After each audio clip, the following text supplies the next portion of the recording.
Cap sur la Charente-Maritime.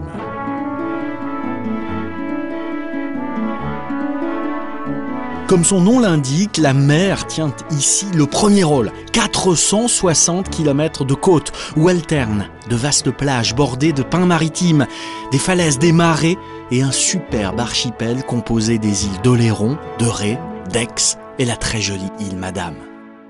La Charente-Maritime est dotée de milieux naturels d'une grande richesse écologique. On s'en doute, cette manne naturelle a dopé toute l'économie du département. Activité portuaire intense à La Rochelle et Rochefort avec la pêche et la plaisance. Sans oublier le plus grand bassin ostréicole d'Europe, à Marennes-Oléron. La côte jouit également du meilleur ensoleillement du littoral français hors Méditerranée. Ce qui lui vaut depuis longtemps un vif succès estival. Le visiteur averti ne négligera pas l'intérieur du département. Le relief s'accentue alors, devient plus vallonné et se boise aux alentours de Saintes. À l'est, on trouve sur des coteaux des vignes produisant une bonne part du cognac, l'élevage au nord et une polyculture active en Haute-Saintonge. Ces aspects agricoles viennent compléter une palette gastronomique déjà riche en produits de la mer. Enfin, n'oublions pas un patrimoine culturel et historique des plus intéressants. Saintes, capitale romaine et romane avec ses arènes et son arc de Germanicus.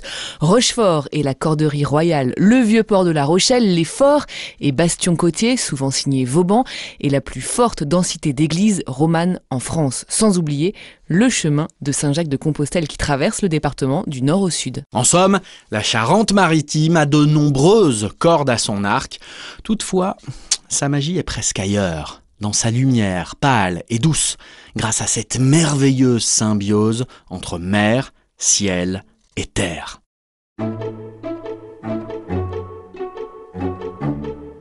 Cap sur la Charente-Maritime.